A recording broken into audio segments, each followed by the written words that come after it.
Ya, bienvenido. Buenos días, profesor. Buenos días, Flor, Leonardo, Melissa y a todos los radioescuchas y bueno, quienes nos siguen también en las redes sociales y en YouTube. Oiga, José Ramón y Casa es parte de el Observatorio de Panamá, que denominan Cuéntame, y que fomenta la Cámara de Comercio. Recientemente presentaron un informe. ¿Nos puedes hablar un poco de eso?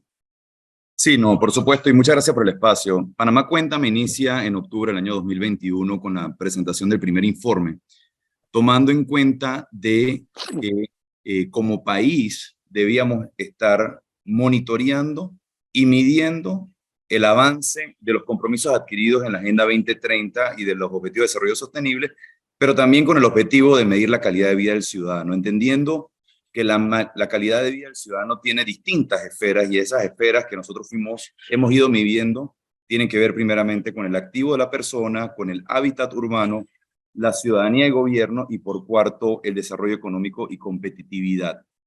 Es así que entonces en octubre del 2021 presentamos el primer informe relacionado con el activo de la persona y el hábitat urbano y en el segundo informe presentamos lo de la ciudadanía y gobierno y el desarrollo económico y competitividad. El tercer informe que presentamos estuvo relacionado con el tema de educación y ahora en esta ocasión estamos presentando el cuarto informe que tiene que ver con el tema de empleo. Y cuando hacemos estos análisis, lo hacemos desde un eje transversal demográfico por un lado y de pobreza, equidad por el otro lado, pero también hacemos una evaluación y una revisión de los distintos indicadores de fuentes oficiales, que es la dimensión objetiva, y cuando hablamos de fuentes oficiales nos referimos a fuentes oficiales nacionales como es el INEC, el Mitradel, pero también fuentes internacionales como la OIT, OCDE, CEPAL, Banco Mundial, entre otros.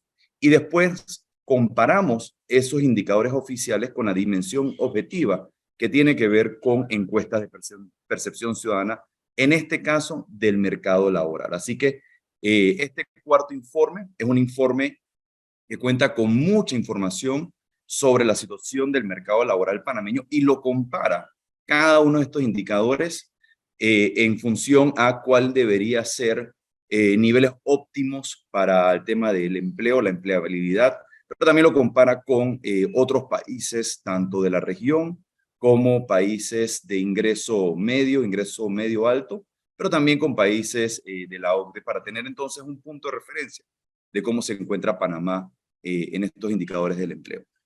Ahora, lo que me llama la atención de lo que estoy escuchando, José Ramón, es que la OCDE no es precisamente una organización que nos ha tratado con mucho cariño, ¿no? Bueno, yo creo que cuando uno habla de la OCDE, profesor, en Panamá, creo que lo hemos limitado por el tema de las listas a todo lo relacionado a esas evaluaciones que realizan a ciertos países, pero realmente la OCDE es un organismo que se enfoca en otros aspectos, es mucho más amplia y yo sí creo que nosotros como país podemos aprender de buenas prácticas de los países de la OCDE en cuanto al tema de gobernanza con respecto al tema de institucionalidad y hay un sinnúmero, digamos, de herramientas que ellos nos pudieran, que nosotros pudiéramos realmente empezar a adoptar para lo que es la modernización del Estado y poder entonces tener un sistema, digamos, tributario, un sistema de tramitología o de trámite y, digamos, distintas buenas prácticas de procesos y normativas que otros países lo han ido adoptando, como por ejemplo Costa Rica, que forma parte de la OCDE, y para ellos fue un proceso. Y eso no quiere decir de que uno tiene que estar dentro de la OCDE, como es el caso de Colombia y Costa Rica, nuestros dos vecinos, que forman parte de la OCDE. Simplemente uno puede ir adoptando buenas prácticas de la OCDE sin ser miembro de la OCDE y no es lo que en este caso estoy tratando digamos, el mensaje que estoy a enviar. El mensaje es principalmente ver esas buenas prácticas, aprender de esas buenas prácticas e implementarlas para tener entonces un estado mucho más eficiente, mucho más, digamos, eficaz a la hora de dar ciertas atenciones a los distintos grupos que componen la sociedad. Sí, entiendo la explicación, pero me sigue llamando la atención algo. O sea, esos parámetros que pone la OCDE para esta o este tipo de lista, cualesquiera que sea, tenemos certeza y seguridad de que medirnos nosotros con esos parámetros nos debe funcionar. Bueno, si estamos hablando con respecto al tema de listas, exclusivamente de listas, recordemos que Panamá hoy en día está en dos listas principalmente, ¿no? La No, lista de gastos. perdóname, José Ramón, es que como me mencionaste también a la CEPAL, que también tiene parámetros y no tiene listas, pero tiene, me refiero a los parámetros más que a las listas, a Ok. los parámetros que tiene cada uno. A eso es lo que me refiero. No, bueno, con respecto a los parámetros, tanto CEPAL como OCDE, nuevamente, ellos analizan lo que es los países que forman parte de sus organismos, también analizan otros países, estudian los parámetros y con base en ese análisis, en ese estudio, proponen entonces o recomiendan o sugieren, en algunos casos, como el caso de la OCDE y lo relacionado a la lista, de carácter, digamos, vinculante, en otros casos no es vinculante, para que los estados entonces puedan adoptar estas buenas prácticas, estas normativas, para mencionar algunas. Y en cuanto al tema de parámetros per se o indicadores, uno siempre es bueno comparar el país con países pares, ¿no? No solamente con los países de la región, que muchas veces comparamos Panamá solamente con Centroamérica, pero sabemos que los países centroamericanos están pasando, algunos de ellos, con ciertas dificultades de índole política, económica y social, y es, en mi opinión, una mejor comparación con países que tengan o que guarden el mismo nivel socioeconómico, el mismo nivel de ingreso per cápita y que tengan una situación similar a Panamá, para que entonces esa comparación sea una comparación que realmente nos dé algún tipo de, digamos, de análisis o de conclusiones que nos lleven a nosotros como país a poder entonces mejorar y poder aumentar la calidad de vida, en este caso enfocado en el empleo, para entonces nosotros irnos moviendo en la dirección correcta. Pero José también Ramón, lo otro importante es vernos cómo vamos avanzando con los objetivos de desarrollo sostenible, en el caso del empleo con el ODS número 8. José Ramón, ¿cómo se le explica a esta persona que nos están escuchando cómo los afecta hoy estos resultados de este cuarto informe y análisis del mercado laboral en Panamá? Bueno, mira, en cuanto a los hallazgos de las fuentes oficiales, y voy a tratar de ser muy específico, pero con información valiosa para el ciudadano. Yo creo que el más importante tiene que ver con el tema del nivel de desempleo. Panamá se mantuvo en niveles de desempleo que rondaban el 5.4% en la década comprendida entre el año 2010 y 2020, que representaba aproximadamente unas 92.241 personas. Producto de la pandemia, y no me voy a referir mucho a la pandemia porque generó, como todos sabemos, contratos suspendidos, pérdidas de empleo y demás. Saliendo de pandemia, hoy, año 2023, el nivel de desempleo se ubica en 8.9%, en donde 193.000 personas se encuentran desocupadas. Es decir, desde de la década pasada al año 2023 se han perdido o se ha aumentado, voy a corregirme, se ha aumentado el nivel de desocupados aproximadamente en 100.000 personas y la tasa de desempleo ha aumentado de estar rondando el 5.4% a 8.9%. Entonces, para alcanzar los niveles prepandemia, o sea, para alcanzar el nivel de desocupados, que era 7.1 en el año 2019, tenemos que crear 36.600 plazas de empleo. Y para poder lograr el nivel, lo que se considera la tasa de pleno empleo, que es la tasa de desempleo en 4%, tenemos que entonces ocupar aproximadamente a 115.000 personas. Yo creo que este es uno de los primeros hallazgos muy importantes. El segundo hallazgo muy importante tiene que ver con el tema con la tasa de informalidad. Y la tasa de informalidad en nuestro país se ubicaba en la década pasada alrededor justo debajo del 40%. Hoy en día la tasa de informalidad se ubica en 48.2%, o sea, 738.000 personas ocupadas se encuentran en la economía informal.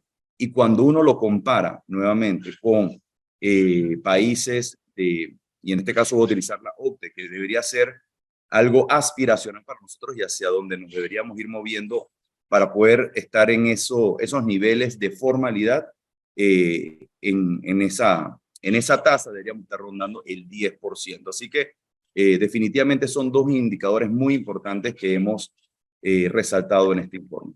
Has tocado un punto, José Ramón, que no lo tenía yo en mi esquema, pero es que como minutos antes que entraras estábamos hablando precisamente de generación de empleos que deben ser o debemos tener claridad como sociedad panameña que el verdadero motor y generador de empleo es la inversión del capital nacional y extranjero.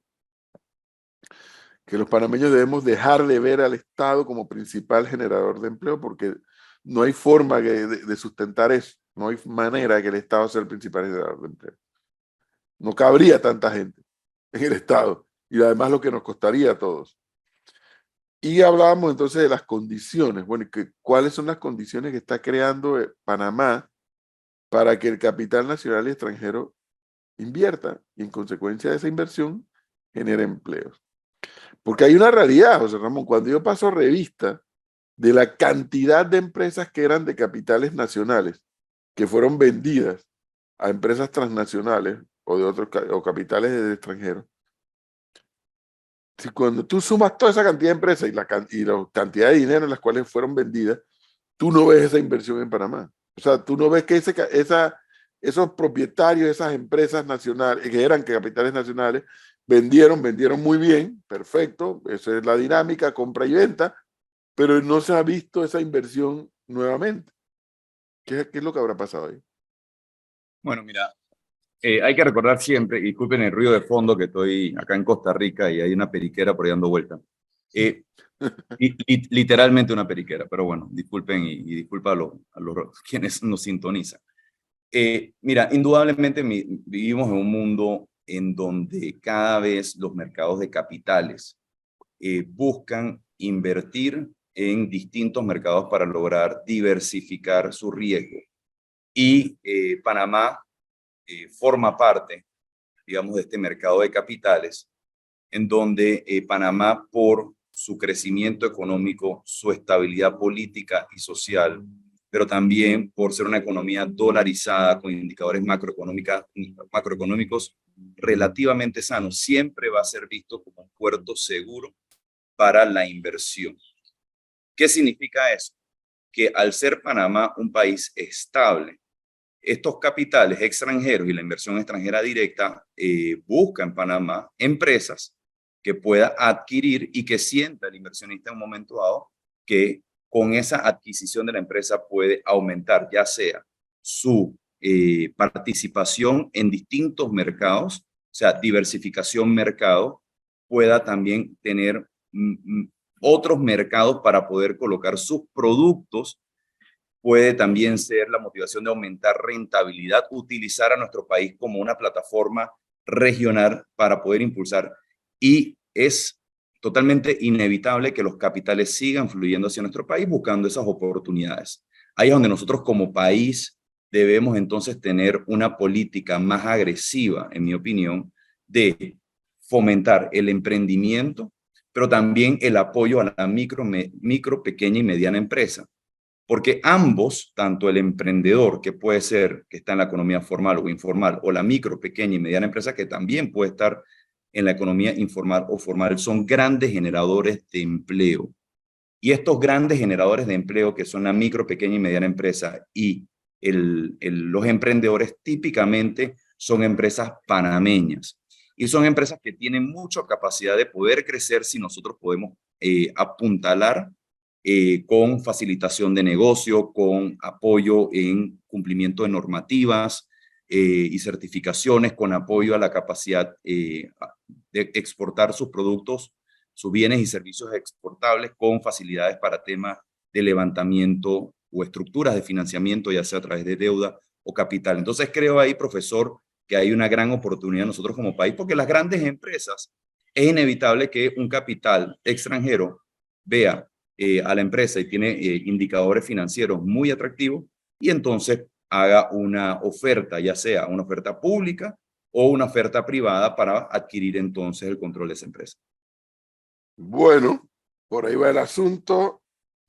Creo que en alguna medida los sectores organizados del país, en lo que le queda a esta administración del presidente Cortizo y en lo que despegará la siguiente que venga el 1 de julio del 2024, creo que ese es un tema en el que hay que seguir, yo no sé si la palabra es presionando, pero sí fomentando, crear las condiciones para que haya más y mejor inversión y como consecuencia de ello, más generación de empleo.